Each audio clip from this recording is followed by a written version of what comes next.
work. Don't mind, I've just had a no makeup day because I'm actually going out for dinner tonight. So I thought I'd just do my makeup fresh after work. But I hate this time of year. It's pitch black outside. It's 5:05. It's pitch black. It's been pitch black since like 4:15. I just bloody hate it. I'm just finishing my coffee. Just been working from home today, which I do almost every day because my job is like remote. Although I did commute yesterday. I had some calls, some admin, some meetings this afternoon, different projects I'm involved with. I'm actually going to my friend's birthday dinner this evening, so I'm gonna start getting ready for that because I did ask her like what's the vibe, and she was like everyone's dressing up. So I was like, I'm so excited because it's like rare that I dress up.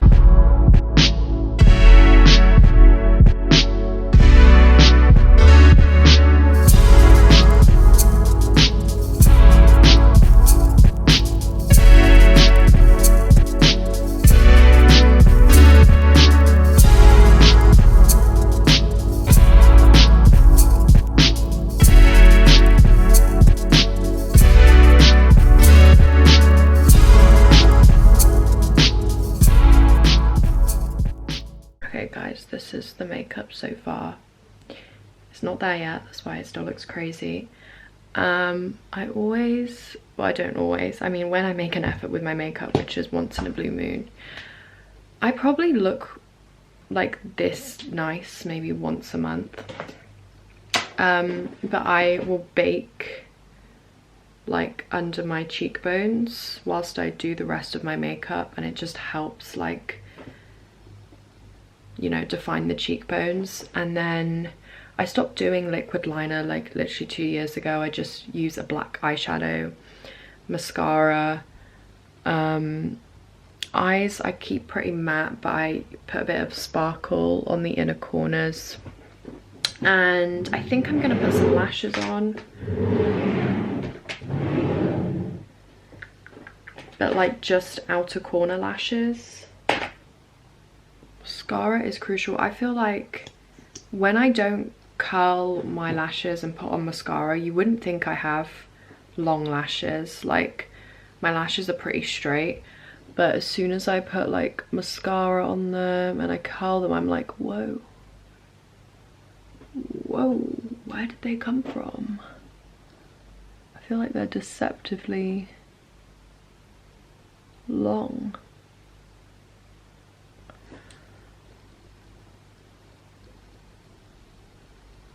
And full. And literally I always get comments about it. I will say again that I use lash serums. So these are the two that really helped me grow. Yes, they are expensive, but they genuinely work. And this one's lasted me over a year. X Lash Serum. I think this costs around £60. And then this is the Revitalash. This you can get on Amazon. Revitalash you can get on Amazon. You can also get on like Cult Beauty. This cost more. I think this was more like £70–80. So like it can feel a lot to pay for a lash serum. But A, it works, and B, when you think about how much money you might spend on lash extensions, if you're going just like the natural route where you just want to have your natural lashes, in the long run this is more cost effective than getting lash extensions and maintaining them. So would recommend. The only thing is that there is a certain hormone in these serums that can be harmful potentially. You just have to be careful applying it. Don't get it in your eye, don't get it around your eye. Some people have said it also gives them like ages their eye area, like can give you sunken under eyes, make your dark circles darker, which is not good.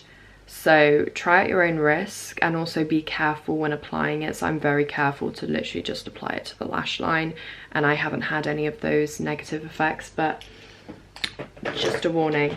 What's that beeping? Oh, it stopped. It's like this.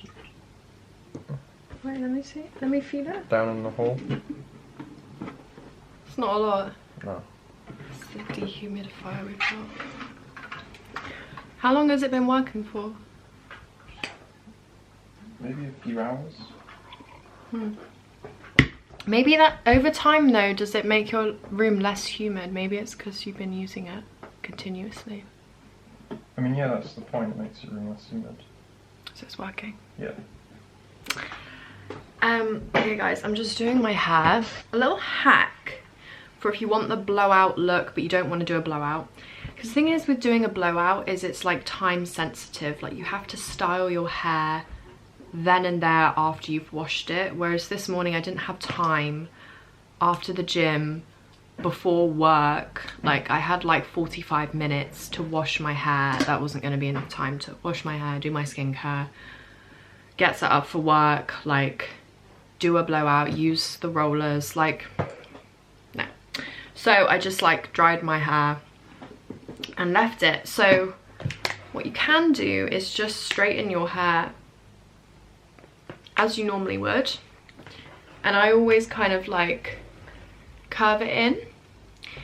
You can also do this with some tongs, so you can curl your hair, and this sort of bottom layer I just leave, I just straighten normally, but the top layers, what I will do, I'll show you guys. Basically similar to a blowout is I straighten sections, but I put them in the rollers. Hang on.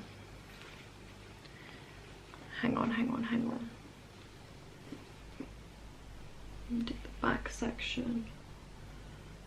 The back section I might just straighten regularly as well, but like basically what I would do is I would split this into sections, right? So I would take this bit here, probably split that up into two again. I would straighten it and I'd like, you know, curve it down, and then whilst it's hot I would wrap it in the roller. So basically it just adds that volume, and when you take the rollers out it sort of gives you a blowout effect. And you can also roll it in different directions. So that layer could have been like you roll it in and then you straighten this bit, but this time you flip it upwards, if that makes sense. Then you sort of have the opposing directions, creates more volume. It's a whole science, it's actually girl math, doing your hair to get volume. But yeah, I think I'm just gonna straighten the back section first without the rollers, just because it's easier, and then I will get onto sort of like this section here and I will use the rollers. Wow, I'm gonna look like a Christmas tree or something. I'm gonna leave my bangs like this though whilst I decide what to wear. Okay guys, we are pretty much ready. I will show you guys my outfit in a sec. Also, I really need to get a camera at this point. My camera has been actually broken, as in it is held together by duct tape, and it's been like that for like 2 years, but maybe I can just fix it in the settings. The exposure is so high, like it really washes me out. I don't know why. It's really annoying. You can't see like, oh my god, I didn't wipe off my bake. So you can't see the contours of my face. There we go. I'm pretty much ready. I feel cute. I never feel cute. So when I feel cute, I'm like, it's a special moment. Makeup is pretty much done. I wasn't sure whether I was gonna have like, you know, this is a lot of chest. So I'm gonna bronze the chest, do the jewelry, and I'm going to just top up my lashes because I don't have time to apply falsies. Guys, honestly, I think dark hair is the move for me. Like, I feel prettiest when I have dark hair. And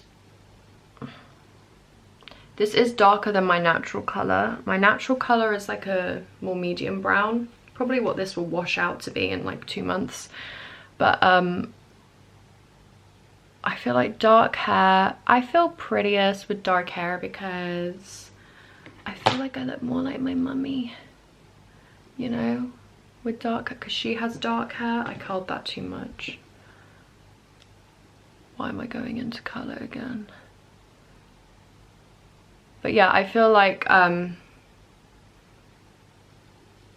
mean, before I made my hair darker, people would say like, oh, you look just like your mum and stuff, but because she has like hair colour similar to this, I just feel like I resemble her more. I look more Turkish, like I just like it, you know. And I've got dark brows from microblading them, so I feel like it just goes with my brows more as well. I'm still rocking the Biab, guys, the Builder Gel nails, the natural nails, and I really like them. I've got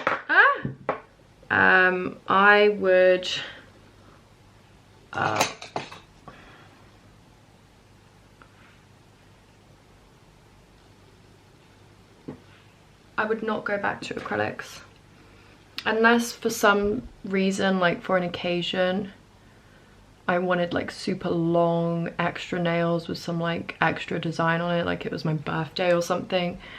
But yeah, I really like the natural nail look. We're gonna have to just leave the lashes like that. I think they look pretty good. And then lips, I'm using the Rimmel lip liner in Cappuccino.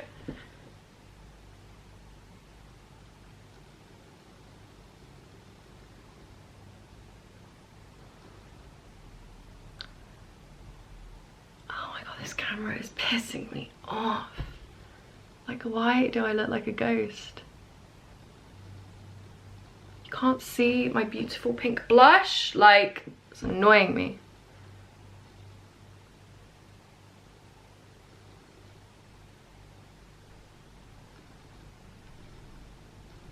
Okay, lips aligned, and then I'm using the Charlotte Tilbury lipstick in Pillow Talk.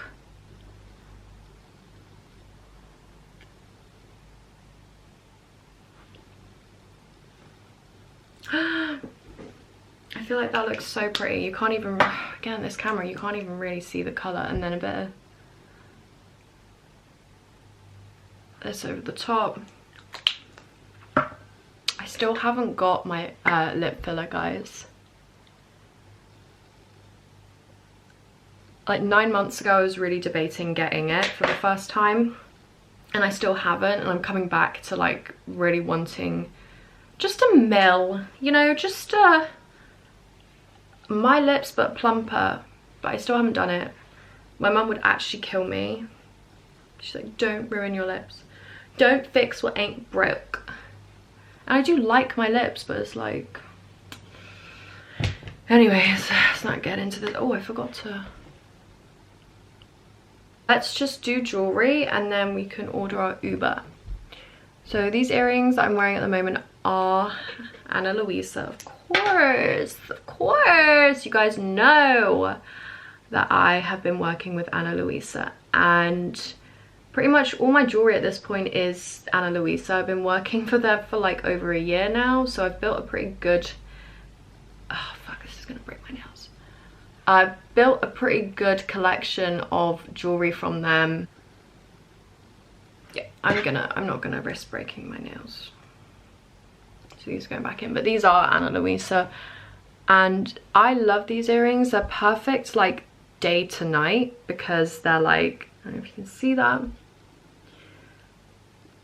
They're just like little hoops, and they're gold, but they've got little jewels in them. They kind of just like catch the eye, you know. I really like them. This video is sponsored by Ana Luisa jewelry. I'm going to be showing you guys the new pieces I got, and I'm really excited about this one actually because the whole theme of this one is gifting, Lule, my beautiful friend Lule. It's her birthday today and we're having a celebratory dinner, a big group of friends, and I'm gonna surprise her with a necklace from Ana Luisa. And yeah, you guys know it's the holiday season, you know, November, December, especially around like Black Friday and stuff. This is the perfect opportunity if you want to gift your friends something special to get them some jewelry, because Ana Luisa has got some really good discounts at the moment. It's just like a heart. This one, I love how like shiny it is. This is the necklace I picked out for Lule. Ana Luisa's jewelry is really sustainable. They also come in really sustainable packaging. You get like pouches for your jewelry. And I got her this necklace. It is so beautiful. It's called the Elise pendant. Can you see that? So it's like gold, and it's just like a really pretty what's this, like oval pendant. You guys might know that I do have a code with Ana Luisa that will get you 20% off, but I would recommend not using my code and just going on their website and looking at whatever sales they have at the moment. They're doing a massive sale of up to 35% off, and I don't think they ever do discounts that big. So, you know, all year round you can use my code to get 20% off, but I would highly recommend clicking the link in my bio. It will be top link of the description to look at what sales they've got going on when you look at it, but I would look at it soon. Past November, December, I don't think they will be having as big of a sale. So right now it's up to 35% off. So I would really take advantage of that. I just feel like if you want to gift your friend something special, or your friend has a birthday during the holiday season, you know, November, December time, a nice piece of jewelry is definitely the way to go. And trust me, as someone who's been wearing Ana Luisa jewelry for like, I think like 2 years now actually. I started wearing them in 2021. These do not tarnish, they last so well, and for how good quality they are actually really affordable, and you can get up to 35% off right now. So as I said, click the top link of my description down below and go shop their sale. So yeah, I am gonna vlog the dinner and show you guys me gifting this to her, but I'm just gonna vlog on my phone. I've got a new phone as well. Camera quality is really good. I think this is a 15 Pro Max. Anyway, I've got to order my Uber. Bam. This dress is from Bershka, but it's like 2 years old, and I'm wearing these boots underneath. It's got like a slit at the back. I was just like so different for me. It's like very Somali. I remember you. Happy birthday!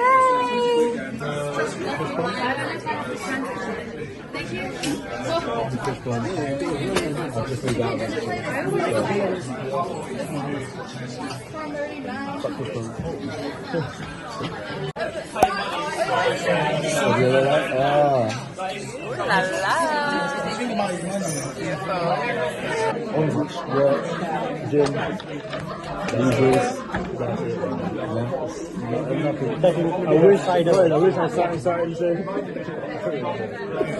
It's not a bad thing necessarily, is it?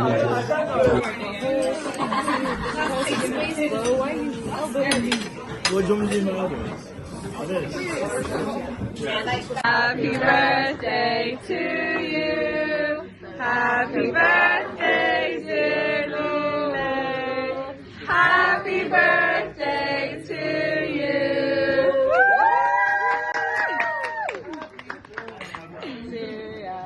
Okay guys, I just got home. It's like, I don't even know what time it is because I'm filming on my phone. It's like maybe 1 AM. So yeah, I'm like completely sober, but I'm tired. It was such a nice evening though. Like, there's such a nice group of friends, and yeah, it was just so nice to see Lule, and she loved her necklace. And the place we went to was really nice as well. It's really good to know, because I feel like for my birthday, like it's a good place to like book for birthdays and stuff, and like big dinners. The food was really, really nice. The cocktail was really nice that I had. And then afterwards we just like went for a drink somewhere else, and then we all sort of parted ways. But yeah, I'm going to just go back into my comfy clothes and take off my makeup. I've got one of these big ones.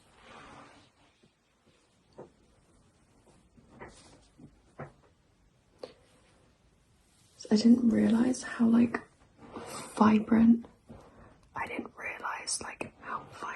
blush is. It is the next day. As you can probably see, I am very tired. I'm just so thankful that I don't have a hangover, and that I literally had one alcoholic drink last night. I had that really nice fancy cocktail at dinner, and that was it. And then where we went to after, I just got like a Diet Coke, because I just thought, I just really don't want a hangover tomorrow. Today is Thursday. Every Thursday morning we have an hour and a half of group clinical supervision. So supervision is very like key to your role when you work in mental health, especially if you're an assistant psychologist. You should be getting regular clinical supervision with a clinical psychologist. And yeah, we do it as a group. So I do have one-to-one supervision once a month, but that's more sort of management supervision.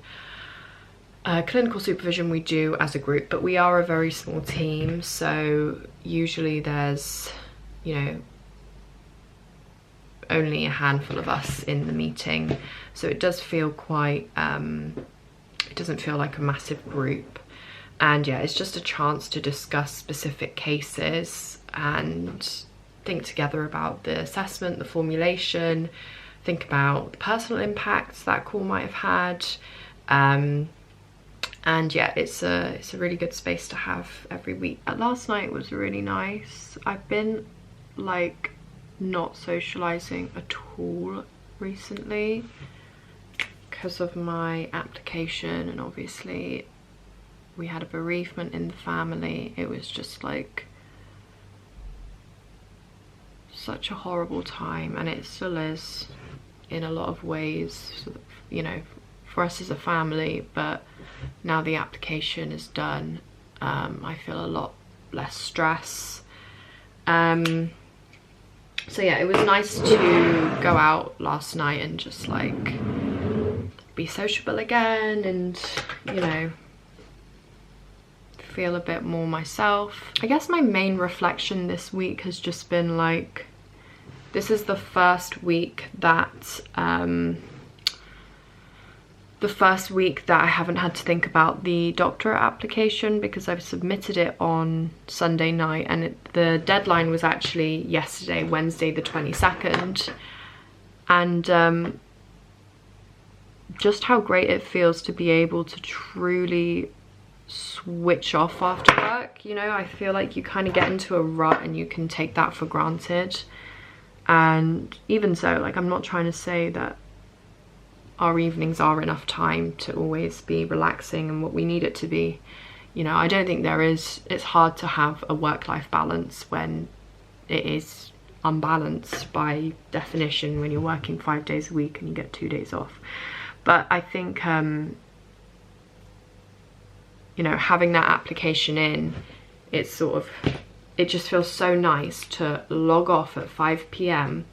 and just think, right, I have a few hours where I'm just like mentally switched off too. I don't have to stress or just think about it, or, you know, it's not even like I've spent the past 2 months like, you know,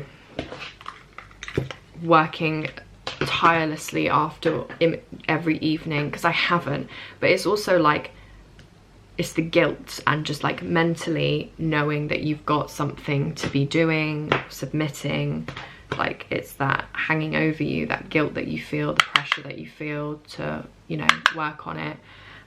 So to have that just like out of my mind is so nice. I also need to get back to volunteering, because I volunteer on Monday evenings usually for a women's mental health charity in Bristol. I am a helpline listener on Monday evenings, and I took time off of that because of the bereavement, and they were super understanding.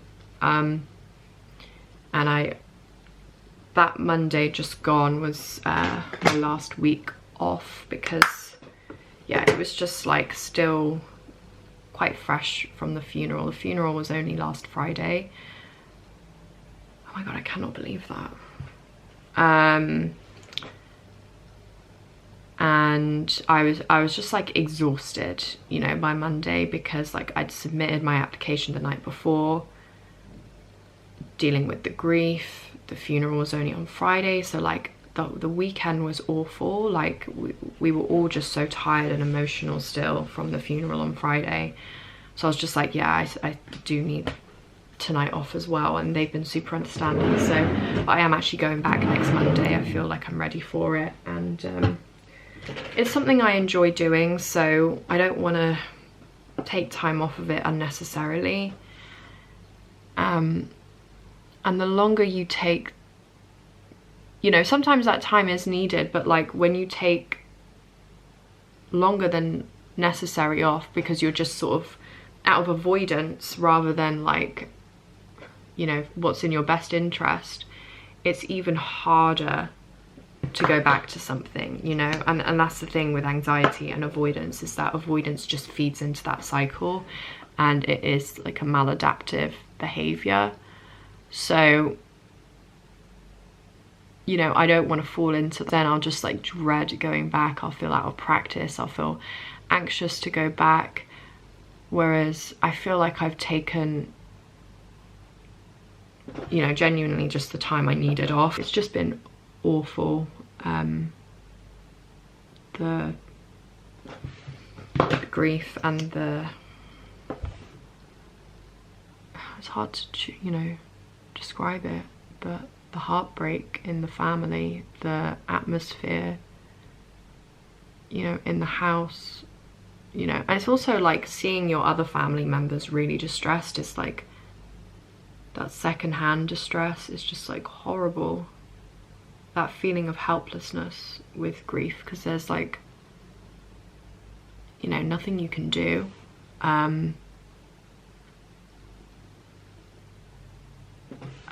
So yeah, it's been, I've taken the time that I needed, and then that Monday just gone, I think I really needed off as well, because we were all just like, yeah, it was just soon after the funeral. And yeah, you know, that was difficult as well, because there was quite a gap between them passing away and having the funeral. You know, it was like, the funeral was 4 or 5 weeks after. So living in that state of limbo was just like horrible, absolutely horrible. And like still not quite, it still doesn't quite feel real until you've had that. And even after the funeral, it's still like a journey of acceptance, isn't it? And you go through that cycle so many times, I think, for the rest of your life, of just like, oh, they're not going to be here for this, and oh, they're not going to be here for that, and you know, so yeah, having it sort of spread, dragged out like that was difficult. And then the funeral itself was like, I could describe it as traumatic. Like, it was so emotional. It was a really good ceremony. Like, you know, it was, I think we did justice. We, you know, it was beautiful. I actually wrote a poem for it that my dad read out for me. But then, like, you know, it's like everything is leading up to that day, and you think like, okay, we're just trying to get to that day, and then it gets to that day, okay, we just need to get through today. And then it was like how sobering it was on Saturday morning, being like, well, now it's just, the funeral's over, you know, it's between now and what, the rest of our lives. Like, we have to now just like live with this and you know, and that's another hard thing to overcome. Probably, definitely the worst thing we've been through together as a family. It's just so traumatic. Out of respect for my family, I'm not going to share details, but it was a very tragic loss. The way that we lost them was very unexpected, very traumatic, and just incredibly sad, because they were so young. So yes, yeah, anyway, I'm feeling quite swamped. Thursday is like one of those days where you're like, oh, tomorrow's Friday. Okay, so I literally have today and tomorrow to do everything that I haven't done yet this week that I thought I would have done by now. So Thursday is kind of like a panic day. Well, Monday is two things. It's, oh, still got the whole week to go. And it's also, oh, I've got the week ahead. You know, I've got time to do this shit. Tuesday is, I like Tuesdays. I like Tuesdays. I will say that. Because again, you're still feeling kind of like you've got time in the week. Wednesday's kind of a blur, and then Thursday's like, shit.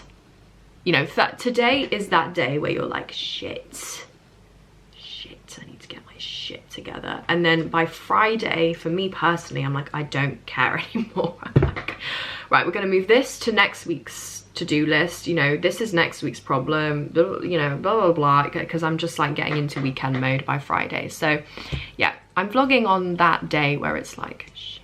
Yesterday when I vlogged through work, it was, Wednesday's always just like a blur. Like it's a nothing day, it's midweek, it just disappears into somewhere. And then today is my panic day.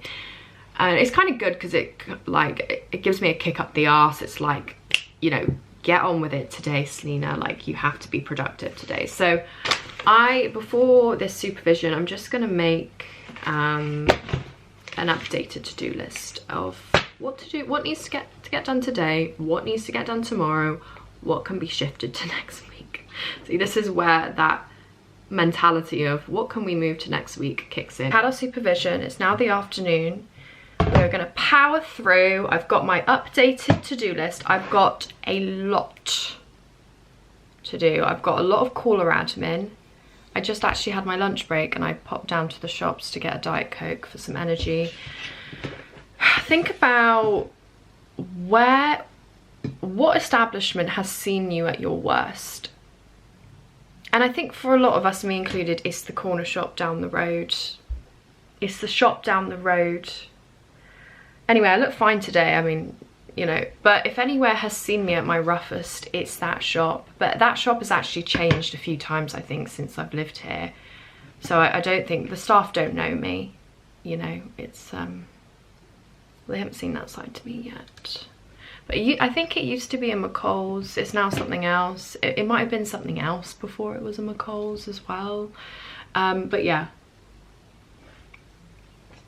I digress. I've got a lot of caller admin to do. So part of our role is providing individual support. So we do assessment and psychological formulation.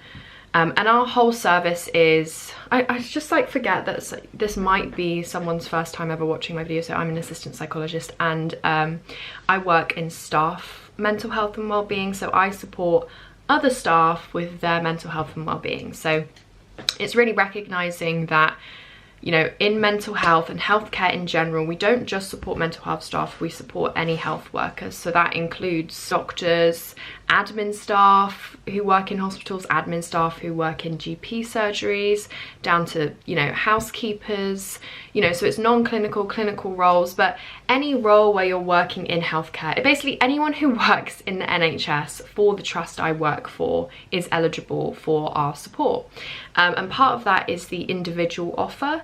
So we have a phone line. I'm not on the phones today, so we have like a rota, and staff can call in and we provide that psychological assessment and formulation. What formulation basically means is coming to a shared understanding. It's the formulation bit, and then we think together about what support could be helpful going forward. We don't provide ongoing one-to-one support because we're such a small team, but we just provide that I like to think of it as just like a breath for people, like just like that space to talk with someone confidentially who is independent. So something we sort of pride ourselves on, kind of like a unique selling point, is that we are completely independent from HR and occupational health. So we're a completely confidential service. No one else in the trust can access our notes and stuff, like only our team, and we're a very small team, can see that. So yeah. Anyway, I have a lot of admin in relation to individual callers that I've had this week. He loves banana. Do you have banana? Obviously, we never give him anything that's like bad, like spicy or like salty or greasy, but like natural things. Like I'll give him a bit of banana. I'll give him a bit of tuna. Don't be sick. Really, this is not very warm at all, Selina. Really? Not really, no. It gets warm. It's okay. It is 9:30 and I've done nothing today after work.